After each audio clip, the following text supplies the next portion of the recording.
Since I was young, they said I would mean nothing. Now they always say congratulations.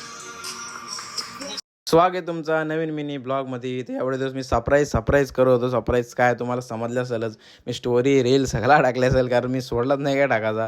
तर आज तिथंच चालले मी. आता सरळ निघले इथून पनवेलला टाटा मोटर्सला आपली सरप्राईज घ्यायला. तर इथून याचा दररोजचा रुटीन.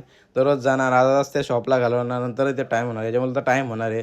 तसंच मग गेलो मार्केटमध्ये, इथनं हार नारळ सगळा घेतला. तर हार नारळ घेऊन निघलो टाटा शोरूम लावले. लई टाईम झाला, कारण सगळी तिथे येऊन राहिलेली आणि छाती माझी अशी धकधक होती तिथे ना, का एकदाची कधी डिलिव्हरी घेते.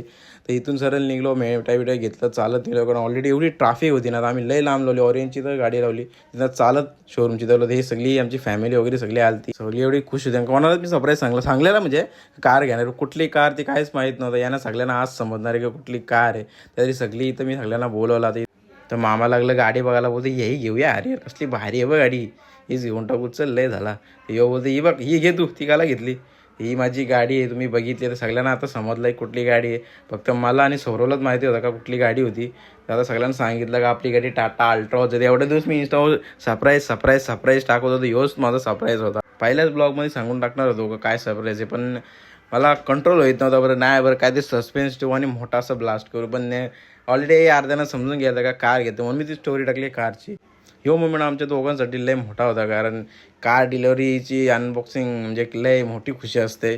तर गाडीची डिलिव्हरी घेऊन निघलो सरळ घरी. आता ही माझ्यासाठी लय मोठी खुशीची गोष्ट होती.